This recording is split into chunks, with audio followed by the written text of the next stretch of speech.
काल के पंच परम गुरु स्वरूप पांचों परमेष्ठी भगवंतों को भक्तिपूर्वक नमन। वृषभ देव को आदि लेकर महावीर पर्यंत धर्म तीर्थ शासन नायक 24 तीर्थंकर भगवंतों को प्रणाम। द्वादशांग श्रुत देवता भगवती जिनवाणी सरस्वती देवी माता को भावपूर्ण वंदन। पूर्व शताब्दी के ज्ञानी ध्यानी तपस्वी परम श्रद्धेय धर्म धुरंधराचार्य शांति सागर मुनिराज को नमोस्तु। दीक्षा शिक्षा गुरु आचार्य विद्यासागर महाराज को नमोस्तु। जय।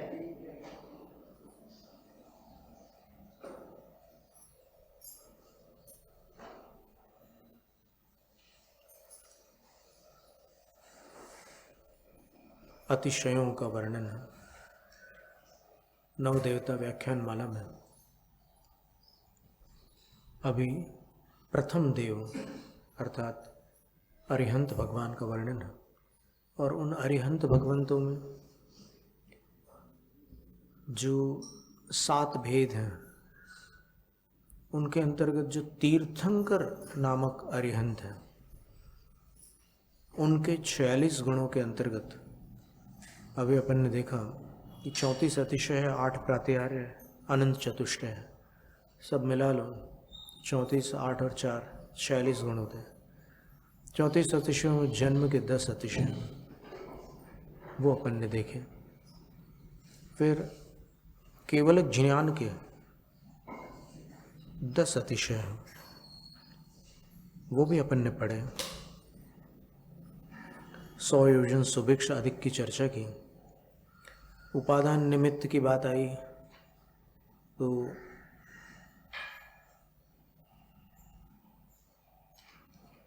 फिर वो प्रश्न अपन ने देखा कि भाई वहाँ के जीवों के पुण्य का उदय होता होगा जहाँ भगवान जाते हैं।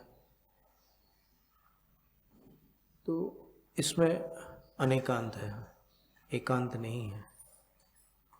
हो सकता है वहाँ के भक्तों के पुण्य का उदय हो, और हो सकता है उन भक्तों में भी किसी भक्त के कुछ ऐसे कर्मों का उदय है कि भगवान का समागम तो मिल रहा है लेकिन कुछ और संघर्ष चल रहे हैं जीवन में, आकुलताएं हैं। क्योंकि कर्म भूमि में सर्वत्र पुण्य अथवा पाप का एकांगी नियम नहीं होता। पुण्य पाप का ये चलता रहता है क्रम। जैसे अमावस्या और पूर्णिमा है, रात और दिन है, सुख और दुख है, वैसे ये पुण्य पाप का चलता रहता। फिर उसको लेकर अपन ने वो दृष्टांत भी देखे कि महावीर स्वामी के काल में उनके समवसरण से थोड़ी दूर एक कसाई था जो प्राणियों का वध करता था। तो राजा श्रेणिक को पता चला कि भाई वो ऐसा करता है और उसको दुर्गति में जाना पड़ रहा है, तो उसको रोका जाए, कुछ दुर्गति में कमी आए। पर वो परिवर्तित नहीं हुआ। वो उसकी मति बिगड़ चुकी थी तो उसमें परिवर्तन नहीं आया। अब कुछ ऐसे जीव रहते हैं कि जिनकी मति बदली नहीं जा सकती, और कुछ ऐसे रहते हैं जिनकी मति बदलती है। जैसे राजा श्रेणिक थे, उन्होंने मुनियों पर उपसर्ग किया।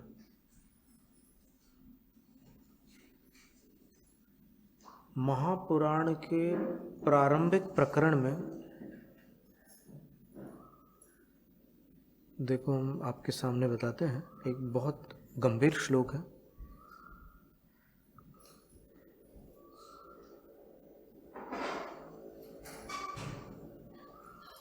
राजा श्रेणिक भगवान से क्या कहता है जा करके?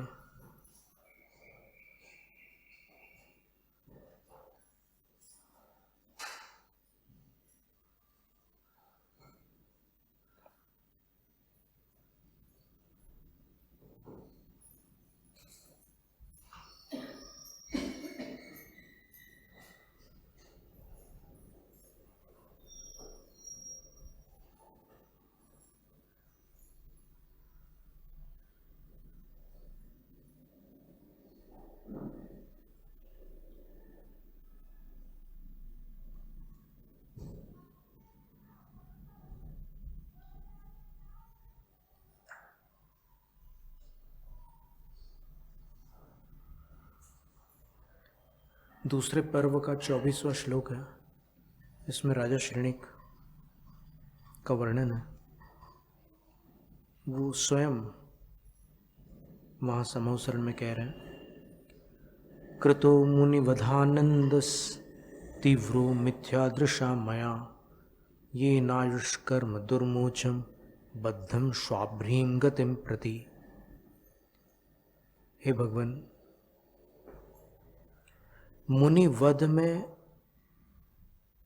तीव्र आनंद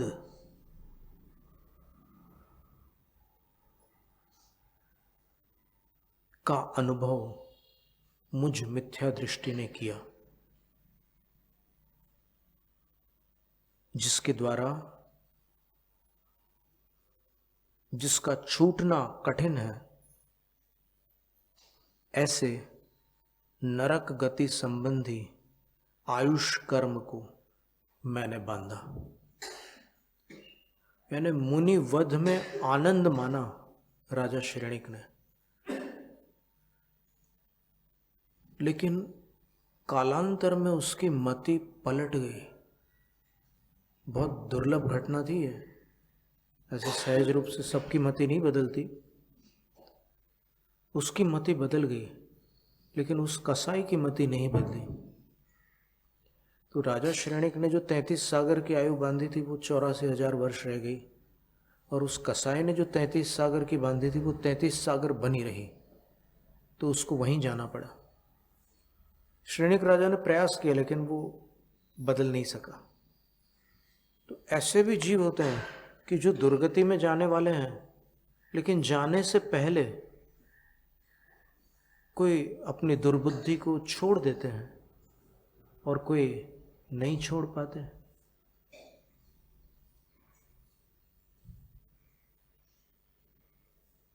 तो श्रेणिक राजा का पता नहीं कौन सा पुण्य था कि उसको तीर्थंकर का समागम मिल गया, गणधर से प्रश्नोत्तर के अवसर प्राप्त हो गया। उसने 60,000 प्रश्न पूछे समवसरण में, और प्रत्येक प्रश्न का उत्तर उसको प्राप्त हुआ।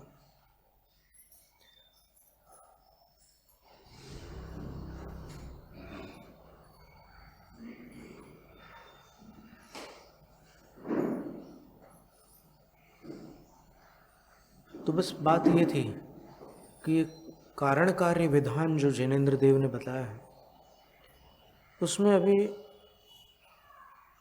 निमित्त को लेकर थोड़े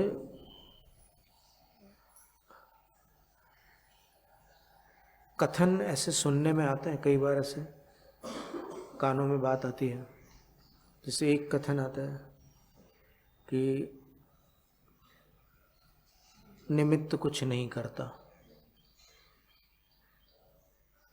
ठीक है। एक कथन आता है कि एक द्रव्य दूसरे द्रव्य का कुछ नहीं करता।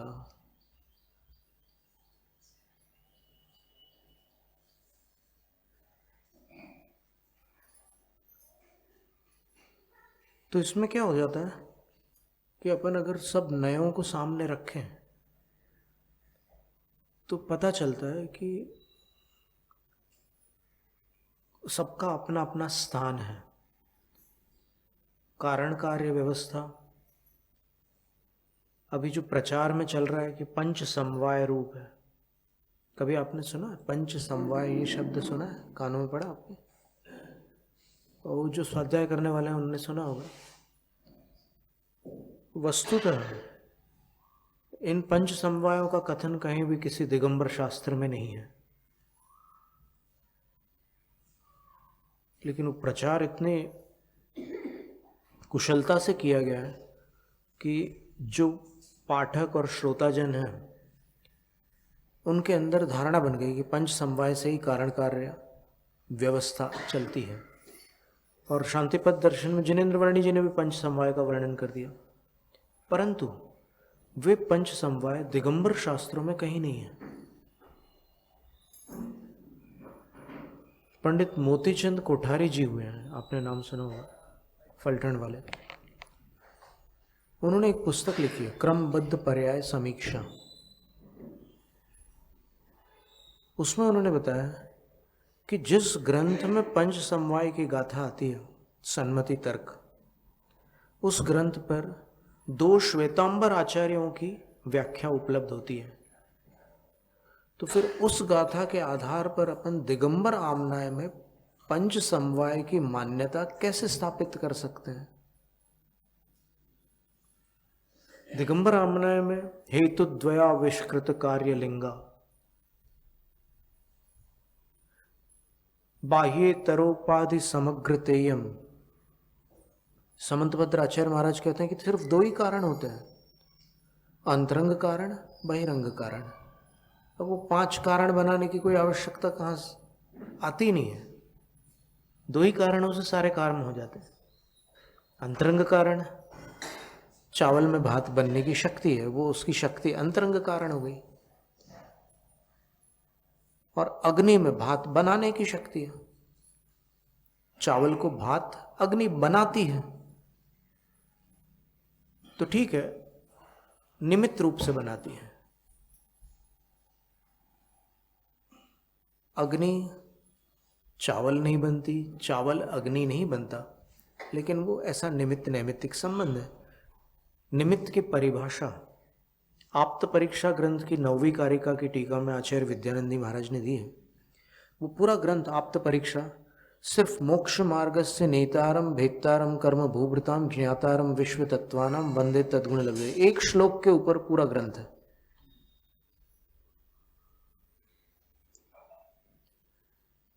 निमित्त की परिभाषा क्या है?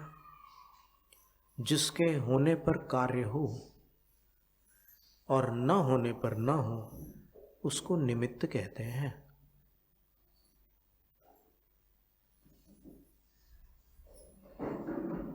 ध्यान से सुना, अर्थ समझ में आया?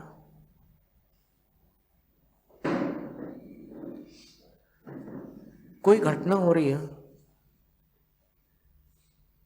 तो वहां जो कुछ उपस्थित है उस घटना काल में, उसको दिगंबर आचार्यों ने निमित्त नहीं कहा। दिगंबर आचार्यों ने निमित्त में ये अन्वय व्यतिरेक लगाया, विधि निषेध लगाया। होने पर, उसके होने पर कार्य होगा, नहीं होने पर नहीं होगा। वो जो भी वस्तु है उसका नाम निमित्त है। हर वस्तु निमित्त नहीं है। जैसे चावल से भात बनाया किसी ने, जो भी संयोजक है उसको बनाने वाला ही कहा जाता है व्यवहार में। ठीक है, उसने भात बनाया, मां ने बनाया भात, तो निमित्त कौन हुआ?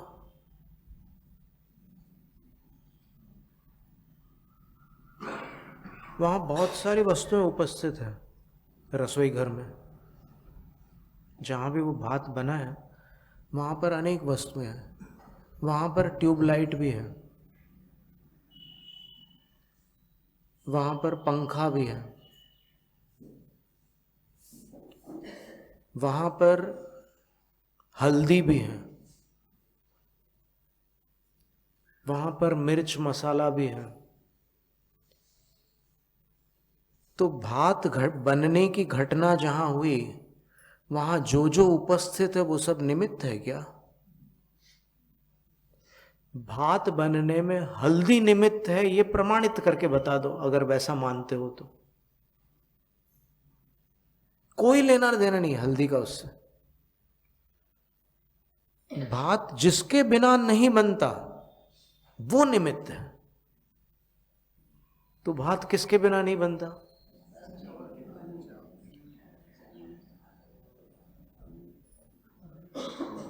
नहीं, चावल तो खुद भात बनता है, उसकी बात अभी मत करो, वो उपादान में आता है, वो निमित्त में नहीं आता। अभी निमित्त की बात चल रही है। अग्नि के बिना चावल नहीं बनता, तो फिर अग्नि प्रधान निमित्त हो गई। बर्तन के बिना भात नहीं बनता, पानी के बिना भात नहीं बनता, तो ये सब प्रधान निमित्त हो गए। और फिर कोई बनाने वाला भी चाहिए ना।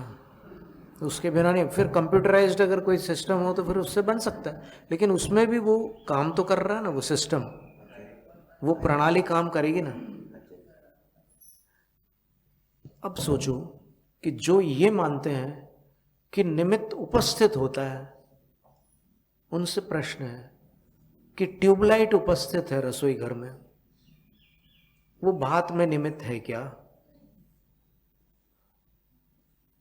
और एक और बात वहां पर सामने आती है कि जहां भात बन रहा है, इस लोक के सभी क्षेत्र में वर्गणाएं हैं, वहां पर भी कार्मण वर्गणाएं हैं। जिस बर्तन में भात पक रहा है, मैंने चावल पक रहा है, उस बर्तन के क्षेत्र में भी कार्मण वर्गणाएं हैं। वो निमित्त है क्या? नहीं तो आप कहो कि जो एक क्षेत्रावगाह उपस्थित है वो निमित्त है, तो उसको खारिज करने के लिए ये दृष्टांत है कि कार्मण वर्गणा और भात वो एक ही स्थान पर है, लेकिन एक ही स्थान पर होने से वो निमित्त हो गई क्या? नहीं। तो इससे क्या प्रमाणित हुआ? ये प्रमाणित हुआ कि कार्य रूप परिवर्तन उसमें होगा चावल में। वो चावल अभी चावल पर्याय में है, फिर कुछ समय बाद वो भात पर्याय में स्वयं परिवर्तित होगा। वैसे ही मिट्टी है, मिट्टी से घड़े बनते हैं।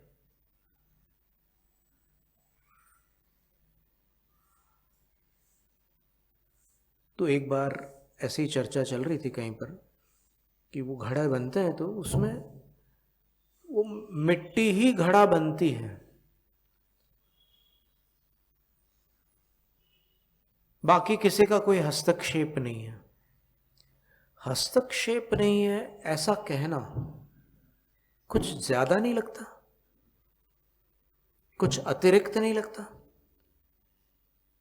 तो फिर उनसे प्रतिप्रश्न पूछा गया, जिनका कहना था कि कोई किसी का हस्तक्षेप नहीं है, उनसे पूछा गया कि यदि हस्तक्षेप नहीं है तो अनादिकाल से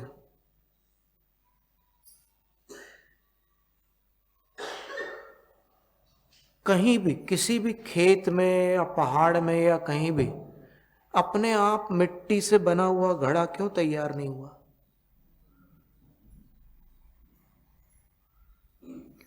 घड़ा उस स्पेसिफिक उस कुम्हार के पास ही क्यों बना, अन्यत्र क्यों नहीं बना? निमित्त का निषेध मत करो। निमित्त का जितना योगदान है उतना आगम से स्वीकार करो।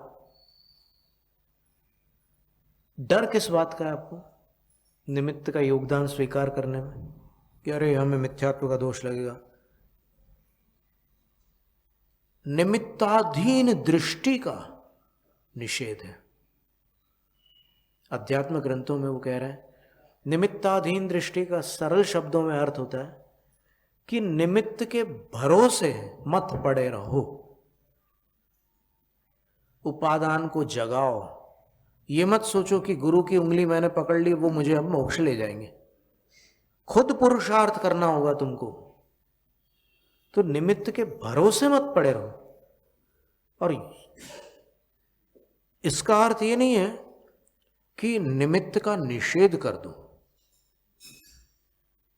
निमित्ताधीन दृष्टि का निषेध करो। और निमित्त का जितना योगदान है उसके प्रति जितनी विनय अपेक्षित है उतनी विनय तो करनी होगी ना। देवशास्त्र गुरु की विनय बिना क्या किसी को निर्वाण हुआ? कोई ऐसा एकाध जीव बता दो जिसने देवशास्त्र गुरु की विनय न की हो और उसको मोक्ष प्राप्त हो गया हो। कोई एक जीव कहीं भी किसी भी शास्त्र में संभव ही नहीं है। तो वो देवशास्त्र गुरु कौन है? उपादान है कि निमित्त है? निमित्त है। तो इसलिए एक दृष्टांत और भी दिया था कि क्षायिक सम्यक दर्शन उनके सानिध्य में क्यों होता है? अगर निमित्त का कोई महत्व नहीं है तो फिर उनके सानिध्य बिना तुम अकेले प्राप्त करके बता दो, बाकी सब अपनी मंडली को एक तरफ छोड़ो, अकेले ही प्राप्त करके बता दो क्षायिक सम्यक दर्शन बिना उनके सानिध्य के। तो इसलिए जो शास्त्रीय विषय है उसको ठीक है बुद्धि से अपने को समझना है, लेकिन उसको हृदय में अपनाना है। समझने के लिए बुद्धि आवश्यक है, लेकिन श्रद्धा के लिए हृदय की जरूरत है। नहीं तो आप अगर बुद्धि में उसको घुमाते रहोगे विषय को, तो चर्चा में समय निकलेगा, बुद्धि काम करेगी तो उसका भी एक रस प्राप्त होगा। क्योंकि क्या होता है कि तर्क वितर्क करने में आनंद तो आता है करने वालों को, अगर आनंद नहीं आता तो वो करते ही क्यों। भगवती आराधना में एक गाथा आई है कि मरण काल में संलेखना के समय यदि खंडन मंडन की चर्चा की जाती है तो संलेखना नष्ट हो जाती है। बहुत बड़ी बात है ये। खंडन मंडन का अर्थ क्या होता है कि किसी की बात को काट रहे हो और अपनी बात को स्थापित कर रहे हो। तो ये चर्चा अगर संलेखना के समय की जाए तो संलेखना नष्ट हो जाएगी। क्यों? तो वो काटने छाटने में उसकी बुद्धि लग जाएगी क्षपक की, और वो दुर्ध्यान में चला जाएगा, धर्म ध्यान समाप्त हो जाएगा, और धर्म ध्यान गया तो समाधि मरण नहीं हो सकता।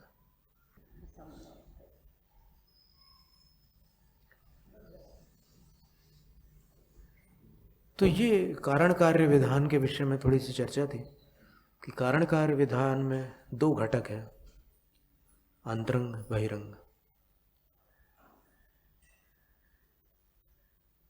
फिर अंतरंग में भी उपादान और निमित्त, ऐसे दो भेद होते हैं।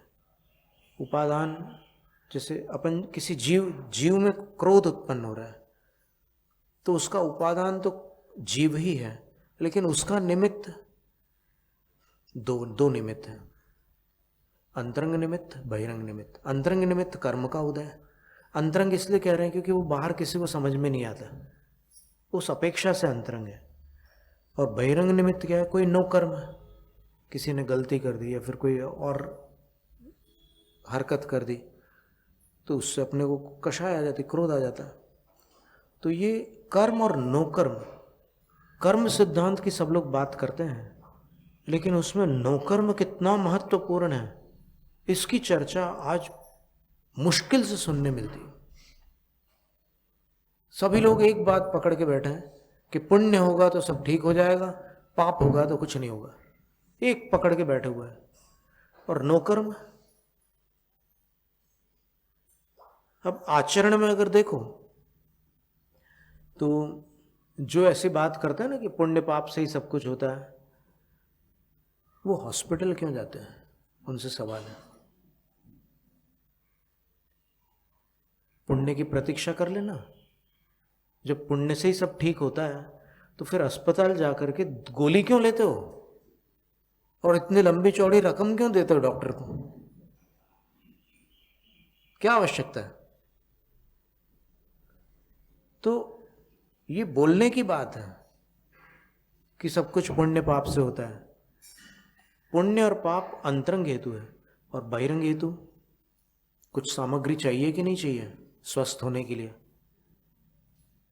आपको अपथ्य का त्याग करना पड़ेगा, जो भोजन नुकसान कर रहा है आपको, और जो भोजन स्वास्थ्य के अनुकूल हो उसका सेवन करना पड़ेगा, तो वो पथ्य ग्रहण करना होता है।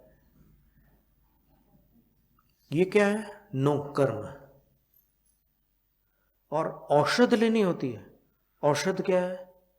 नो कर्म। नो कर्म करता क्या है पता है आपको? नो कर्म जैसे असाता है, और असाता बहुत प्रकार की है। अब शरीर में कोई वात पित्त कफ आदि में कोई गड़बड़ी आ गई, अथवा कोई बैक्टीरिया या वायरस बॉडी में आ गया, विषाणु या कीटाणु, तो उससे स्वास्थ्य बिगड़ गया। तो अब वो औषध क्या करती है? अपन देखो, पाप से स्वास्थ्य बिगड़ा, ठीक है, तो पाप से तो स्वास्थ्य न बिगड़ते हुए भी बहुत सारी मुसीबतें हो सकती है। अब अपन केवल स्वास्थ्य पर अगर ध्यान केंद्रित करें तो पता चलता है कि पाप से स्वास्थ्य अवश्य बिगड़ा है, लेकिन उसमें कुछ और भी सहयोगी बना है। वो क्या है?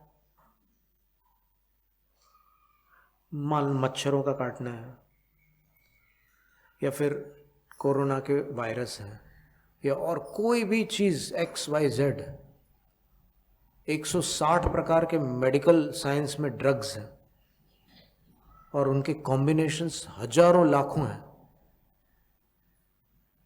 इतनी बीमारियों पर वो सारी दवाइयां डॉक्टर्स लोग चलाते हैं, देते हैं। और आयुर्वेद में एक ऐसे वैद्य मिले थे हमें जो सिर्फ 13 औषधों के मेल से सब बीमारियों का उपचार करते थे। 13 औषध, और सब ठीक होते थे।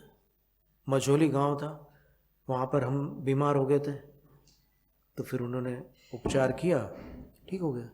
फिर उनसे ब्रह्मचारी जी ने पूछा कि आपने कौन सी दवाई दी? बोले कि मेरे पास गिनती की 13 दवाइयाँ हैं, बस उन 13 दवाइयों से मैं सारे रोगों का उपचार करता हूँ। कभी इसमें वो मिला करके देता हूँ, कभी वो वाले मिला करके देता हूँ, ऐसा उन्होंने बताया। तो ये सब क्या है? ये नोकर्म कहलाता है। तो द्रव्य कर्म, भाव कर्म और नोकर्म। नोकर्म अकेला शरीर नहीं है, नोकर्म में ये सारी चीजें आ जाती हैं। तो जब औषध लेते हैं तो शरीर के अंदर जो असाता के लिए नोकर्म उपस्थित हुआ था, बैक्टीरिया, वायरस, वात, पित्त, कफ का असंतुलन, वो चला जाता है। तो उस असाता के योग्य नोकर्म न होने से साता उदय में आती है, साता की उदीर्णा होती है, और उस पुण्य से व्यक्ति ठीक होता है। लेकिन पुण्य से ठीक होने के लिए, पुण्य के लिए योग्य नोकर्म का सेवन करना पड़ता है उसको। समझ में आ रहा? भारी तो नहीं हो रहा ज्यादा? थोड़ा भारी हो रहा है। ये थोड़ी अंदर की बात है, ये समझना इसलिए आवश्यक है कि अपन ऐसे अंधश्रद्धा में न रह जाए। जब अपने को इतने महान उपदेष्टा जिनेंद्र मिले हैं, तो फिर उनके वचनों को थोड़ा सा मेहनत करके, अब देखो कभी कोई और परिस्थिति आ जाती है तो कितना मेहनत करके आप क्या क्या कर डालते हो, तो फिर यहाँ थोड़ा परिश्रम कर लो। तो ये बात अगर समझ में आ गई तो फिर पूरा चरणानुयोग मात्र नौकर्म पर टिका हुआ है। ये छोड़ो, ये अपनाओ, ये मत खाओ, ऐसा करो, वैसा करो, यहां रहो, वहां मत रहो, ये क्या है? सिर्फ नौकर्म बदल रहे हैं। संकल्प क्या ले रहे हैं आप? नमक का त्याग। क्या नमक संसार का कारण है, या राग द्वेष मोह संसार का कारण है? समय सार की 264वीं गाथा की टीका में लिखा है कि नमक कारण का कारण है।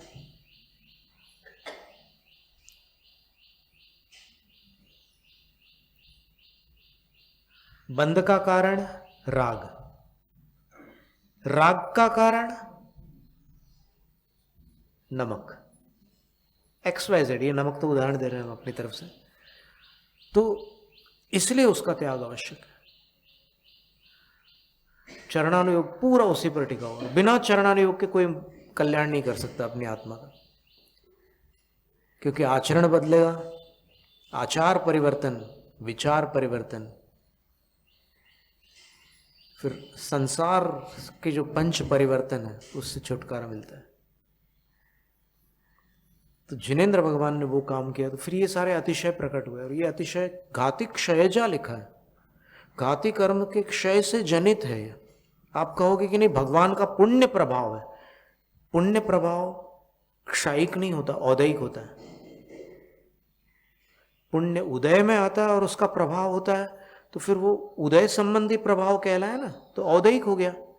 और यहां पर घाती कर्मों के क्षय से जो ये प्रभाव उत्पन्न हुए हैं वो क्षयिक हुए कि नहीं। घातिक क्षयजा भवंति तेपि दशैव, ये 10 अतिशय क्षयिक है, परछाई नहीं पड़ती, पलके नहीं झपकती, 100 योजन अकाल नहीं पड़ता, चारों तरफ उनके मुख दिखते हैं। ये सारे अतिशय हैं और ये घातिक क्षय जनित अतिशय हैं। फिर देवकृत अतिशय जो होते हैं वो 14 होते हैं और उनका भी बड़ा महत्व है। अगर वो 14 देवकृत अतिशय नहीं होते तो आज जैन धर्म नहीं होता। इतनी बड़ी बात है। आप पूछ सकते हो क्या कह रहे हो महाराज जी आप? बिल्कुल पूरे होश में कह रहे हैं, क्योंकि उन 14 अतिशयों में एक अतिशय ऐसा है, सारवार्ध मागधी भाषा। ये महावीर स्वामी के देवकृत 14 अतिशयों में बताया कि जो भगवान की दिव्य ध्वनि है वो तो प्रातिहार्य है, लेकिन लोगों के कानों में वो दिव्य ध्वनि उनकी भाषा में सुनाई देती है, ये देवातिशय है। अगर दिव्य ध्वनि सुनने वाले को समझ में ही ना आए तो वो क्या धर्म करेगा? और वो दिव्य ध्वनि, जो दिव्य ध्वनि में क्षमता है सर्व भाषा रूप परिवर्तन की, लिखा है ना भक्तामृत स्तोत्र के 35वें काव्य में, भाषा स्वभाव परिणाम गुणैः प्रयुज्य। उसके ऊपर वाली लाइन क्या है? दिव्य ध्वनिर्भवति ते विशदार्थ सर्व भाषा स्वभाव परिणाम गुणैः प्रयुज्य। सर्व भाषा स्वभाव परिणाम, सर्व भाषा में स्वाभाविक रूप से परिणमन करने की क्षमता दिव्य ध्वनि के पास है। तो सबके कानों में जब दिव्य ध्वनि जाती है तो क्यों नहीं परिवर्तन करती वो? उसमें निमित्त चाहिए पड़ता है।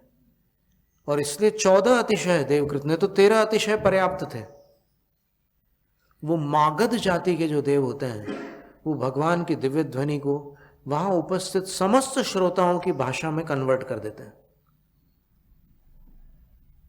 कन्वर्ट होने की क्षमता दिव्य ध्वनि में है, लेकिन करने वाले की वहां पर अपेक्षा रहती है। वो करने वाले मागध देव होते हैं, तो वो देवातिशय है।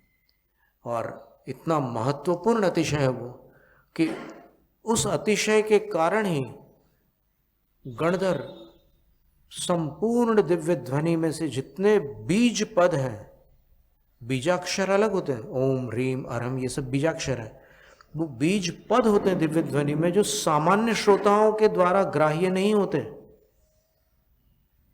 उन बीज पदों को गणधर ग्रहण करते हैं, उनके पास ऐसी रिद्धियां होती है, लेकिन उनके कानों तक कौन पहुंचाता है, ये प्रश्न है। तो समाधान है वो देवकृत 14 अतिशयों में जो सारवार्ध मागधी भाषा है, जिसमें मागध देवों का योगदान है, वो उनके कानों तक वो सब ले जाते हैं। तो फिर गणधर देव उसमें से बीज पदों को ग्रहण करके बीज पदों से द्वादशांग की रचना करते हैं। सामान्य दिव्य ध्वनि तो सबको मिल रही है, लेकिन जो गणधर को मिल रहा है वो किसी को नहीं मिल रहा है, और जो गणधर को मिलता है उससे द्वादशांग की रचना होती है।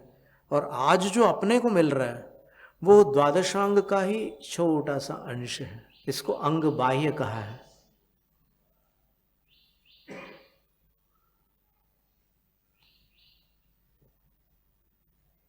तो कितना बड़ा योगदान है, उपकार है उन देवों का ठीक है, वो देव चौथे गुणस्थान में होंगे और गणधर सातवें गुणस्थान छठे गुणस्थान वाले महामुनि है। वास्तव में महामुनि शब्द उन पर लागू होता है। अभी अपन किसी को भी महामुनि बोल दे तो या तो मुनि शब्द का अर्थ अपन ढंग से नहीं जान पाए, इसलिए अपन महा लगा करके या तो भक्ति से बोल रहे हैं या फिर वैसे ही उनको महाशब्द जोड़ करके महिमा मंडित करना चाहते हैं। ठीक है, वो एक श्रद्धा का विषय हो गया, भक्ति का विषय हो गया। लेकिन अगर सिद्धांत से देखें तो मुनि शब्द ही अपने आप में इतना बड़ा है कि उसमें और कोई उपाधि की आवश्यकता ही नहीं है। इतना अद्भुत शब्द है।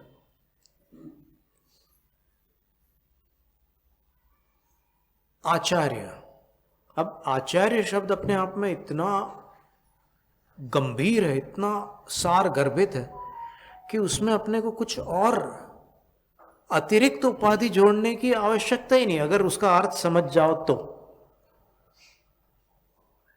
आचार्य शिरोमणि, आचार्य श्रेष्ठ, ये भक्ति में ठीक है, एक अलग विषय हो गया, भक्ति की बात ही अलग है, भक्ति पर कोई टीका टिप्पणी नहीं।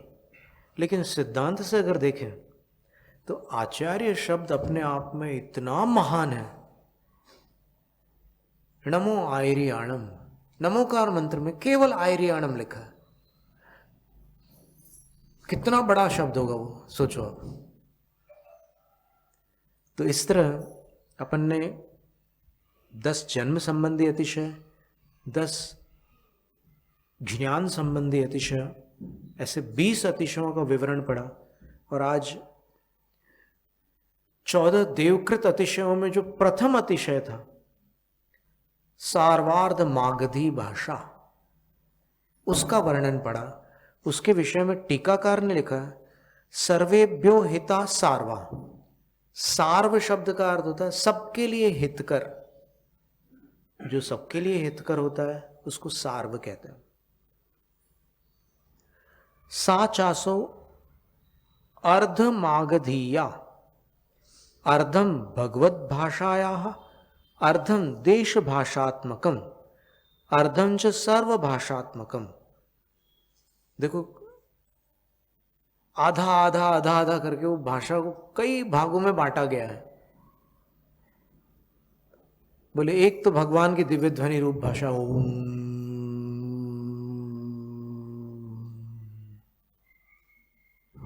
जिनकी धुनी है ओंकार रूप, ये भगवान की भाषा हो गई। फिर अर्धम देश भाषात्मकम, आदि भाषा वो जिस स्थान पर समोसरण लगा है उस क्षेत्र की भाषा रहेगी आदि। और आदि अर्धंच सर्व भाषात्मकम, जो वहां पर आए हुए हैं भगवान के उपदेश सभा में, उन सब की भाषा रूप रहेगी आदि भाषा। तो इसको सार्वार्ध मागधी भाषा बोलते हैं। कथम एवं देवोपनितत्व, बोले कि फिर ये देवातिशय कैसे हुआ, ये तो दिव्य ध्वनि का प्रभाव हो गया। तो इसका उत्तर दे रहा है, तद अतिशयस्य इति। तो फिर ये 14 देवों के द्वारा किए गए अतिशय के मध्य इसमें प्रश्न उठ रहा है कि ये इतनी सारी भाषा में दिव्य ध्वनि रूपांतरित हो रही है, इसमें देवों का अतिशय क्या रहा। तो उत्तर देते हैं, इति चेत, यदि ऐसा प्रश्न हो किसी का तो उसके लिए उत्तर दे रहे हैं, मागध देव सन्निधाने तथा परिणतया भाषया सकल जनानाम भाषण सामर्थ्य संभवात। मागध देवों के सन्निधान में तथा परिणतया भाषया, उस रूप से परिणत होने वाली भाषा से सब जनों के मध्य भाषण सामर्थ्य संभवात। क्योंकि देखो, कई विद्याधर भी आते हैं ना भगवान के समोसरण में, और फिर कई मनुष्य भी आ जाते हैं। अब मान लो कोई ऐसी दादी पहुंच गई जिनको हिंदी नहीं आती, वो प्योर मराठी आती है उनको, और कोई एक दूसरे दादाजी पहुंच गए अज्जा, जो मात्र कन्नड़ जानते हैं, और कोई बंगाली पहुंच गए, कोई गुजराती पहुंच गए, कोई और किसी भाषा वाले पहुंच गए। तो वहां पर समव शरण में ये मागध देव दिव्य ध्वनि को उनकी भाषा में रूपांतरित कर देंगे। और दिव्य ध्वनि, चूंकि दिव्य ध्वनि में एक क्षमता और भी बताई है, पंचास्तिकाय के मंगलाचरण में लिखा, तत्तद अभीष्ट वस्तु कथकम। जैसे अपन अभी कोई चीज़ बोल रहे हैं, यहाँ पर लिंग्विस्टिक कंप्यूटर लगा दिया जाए, वो सॉफ्टवेयर वगैरह सब उसमें इंस्टॉल्ड हो, तो यहाँ से हम ये जो बोल रहे हैं वो जितने लोगों के पास वो कंप्यूटर्स होंगे जो कनेक्टेड हैं, उनको उनकी उनकी भाषाओं में ट्रांसलेट मिल जाएगा। ये जो भाषण है, ये जो कथन है, ये उनकी भाषा में ट्रांसलेट होकर के आ जाएगा लिंग्विस्टिक कंप्यूटर से।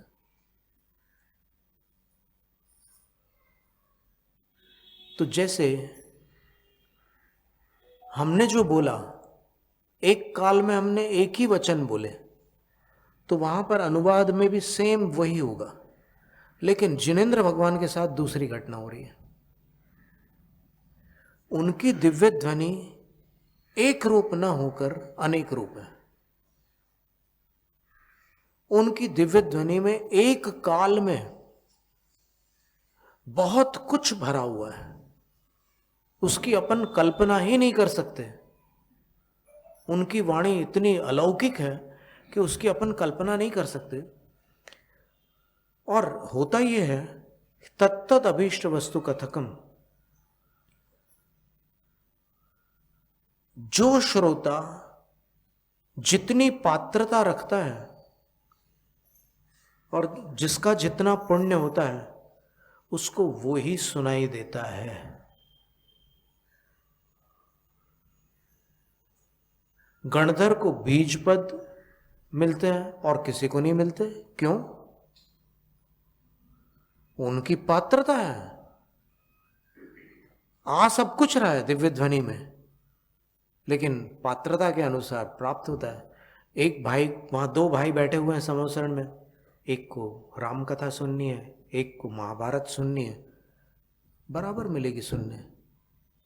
महाभारत वाले को रामायण नहीं मिलेगी, रामायण वाले को महाभारत नहीं मिलेगी, लेकिन दोनों भाइयों को अपनी अपनी इष्ट जो वस्तु है वो सुनने मिल जाएगी। किसी को कर्म सिद्धांत सुनना है, वो उनसे थोड़ा पीछे बैठा हुआ है, उसको कर्म सिद्धांत सुनने मिलेगा। किसी को जीव सिद्धांत सुनना है, उसको जीव सिद्धांत मिल जाएगा। किसी को अध्यात्म सुनना है, उसको अध्यात्म मिल जाएगा। जिसको जो अभीष्ट है और जिसमें जितनी पात्रता है, उसको उतना ही मिलता है। ऐसी ध्वनि की कभी कोई कल्पना की कभी आपने? हमने तो नहीं की थी कभी, लेकिन जब आगम में पढ़ा तब पता चला कि दिव्य ध्वनि में इतनी सारी विशेषताएं। अपन तो सिर्फ दिव्य ध्वनि बोलकर नमोस्तु करते थे, ये पता नहीं था कि दिव्य ध्वनि में इतनी सारी विशेषताएं होती है। तो ये दिव्य ध्वनि से जुड़ा हुआ एक अतिशय है, सार्वार्ध मागधीया भाषा। तो ये देवकृत 14 अतिशयों में प्रथम अतिशय ये था।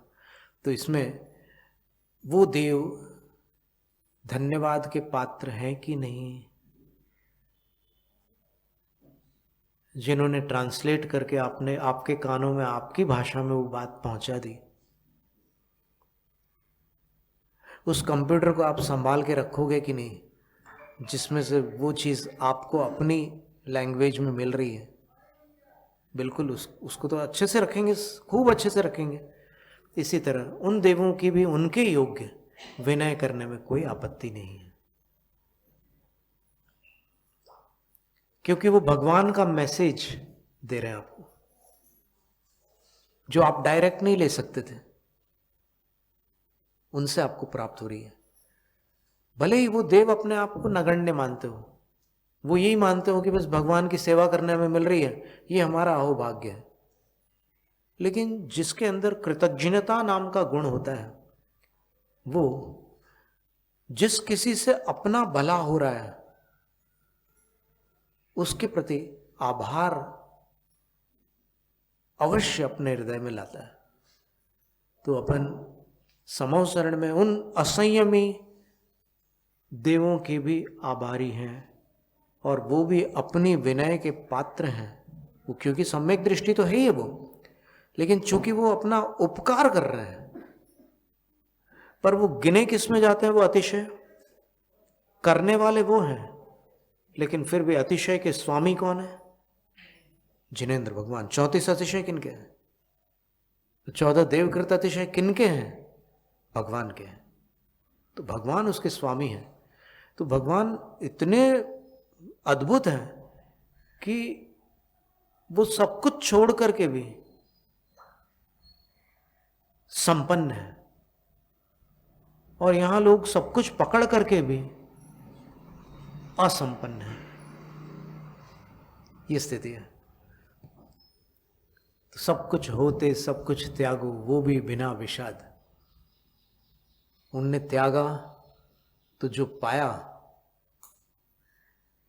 वो अगर सबको दे दे तो भी उनका भंडार खाली नहीं हो सकता। इतना अपार भंडार है उनके पास। अब उनका जो भंडार है उसकी चर्चा आचार्य कुंद कुंद स्वामी ने की है। उस पर शायद ही किसी ने ध्यान दिया हो कि भगवान के पास क्या खजाना है। मुश्किल है। हमें हो सकता है सोलापुर में जितने बड़े बड़े स्वाध्यायी लोग हैं उनमें से कोई, हमें अभी भी डाउट हो रहा है कि कोई एक आध दो जन जानते होंगे कि कुंद कुंद आचार्य महाराज ने ये कहा है कि भगवान के पास कैसा भंडार है। फिर भी आप पता करना, कोई अच्छे आपके परिचित लोग होंगे, उनसे पूछना कि भगवान के पास क्या भंडार है। अनंत चतुष्टय वगैरह की बात नहीं चलेगी यहाँ, क्योंकि वो तो हम पहले ही बतला चुके हैं। और भी कुछ है उनके पास, वो समझना है। तो बड़ी सुंदर बात है। अभी अपन अरहंत भगवान के 34 अतिशयों को पढ़ रहे हैं शास्त्र से। तो अपन जो नमोकार मंत्र बोल रहे हैं उसमें दिन प्रतिदिन कुछ परिवर्तन आ रहा है। जब तक अपन ने ये सब कुछ नहीं जाना था तब भी अपन नमो हरियंताणम बोलते थे, और अब जानने के बाद फिर बोल रहे हैं। तो अब और तब इनमें अंतर है कि नहीं? अंतर है ना। अब आप सोचो कि जब पूरे 9 देवताओं का व्याख्यान यहाँ पर होगा, उसके बाद जितनी जानकारियाँ आ जाएंगी, उसके बाद नमस्कार करने में कितना आनंद आएगा। इसलिए जो गणधर देव नमोकार मंत्र पढ़ते हैं उसमें जो कर्म निर्जरा होती है वो सर्वाधिक होती है। फिर उनसे कम ज्ञान वाले पढ़ते हैं तब भी कर्म निर्जरा होती है। तो वो उनकी तुलना में कुछ उसमें अंतर पड़ता है। इसी प्रकार अलग अलग जीव हैं, सब में फर्क पड़ता है। तो अरहंत भगवान का, जिनेंद्र भगवान का देवकृत अतिशय है कि अपन अपनी भाषा में दिव्य ध्वनि को सुन पाए। जितने भी समूह शरण के जीव हैं वो आज भी, आज कहाँ कहाँ समूह शरण है? विदेह क्षेत्र कहाँ है? मेरू के पूर्व और पश्चिम में है। मेरू कितने हैं? तो विदेह क्षेत्र भी 5 है। महाविदेह बोलते हैं उनको। एक एक महाविदेह में 32 विदेह होते हैं। तो एक मेरू संबंधी पूर्व विदेह में 2 तीर्थंकर, पश्चिम विदेह में 2 तीर्थंकर, तो पंच मेरू संबंधी 4 तीर्थंकर होते हैं। ऐसे 20 तीर्थंकर हैं। आप ये मत समझना कि जम्बूद्वीप में 20 तीर्थंकर पूरे, नहीं। जम्बूद्वीप में 4 हैं, धातकी खंड में 8 है क्योंकि वहां पर 2 मेरू हैं, और पुष्करार्ध में फिर 2 मेरू हैं, तो वहां पर भी 8 है। तो 8, 8 और 4, 8 और 8 16, और ये 4 20, ऐसे 20 विद्यमान तीर्थंकर हैं। उनको नमोस्तु। जैनम जयतु शास्त्र। शास्त्र पठन में मेरे द्वारा यदि जो कहीं कहीं प्रमाद से कुछ अर्थ वाक्य पद मात्रा छूट गई, सरस्वती मेरी उस त्रुटि को कृपया क्षमा करें। और मुझे कैवल्य धाम में माँ अविलंब धरे। वंचित फलदात्री चिंतामणि सदृश मात तेरा, वंदन करने वाले मुझको मिले पता मेरा। बोधि समाधि विशुद्ध भावना आत्म सिद्धि मुझको मिले, और मैं पा जाऊं वहाँ मोक्ष महासुख।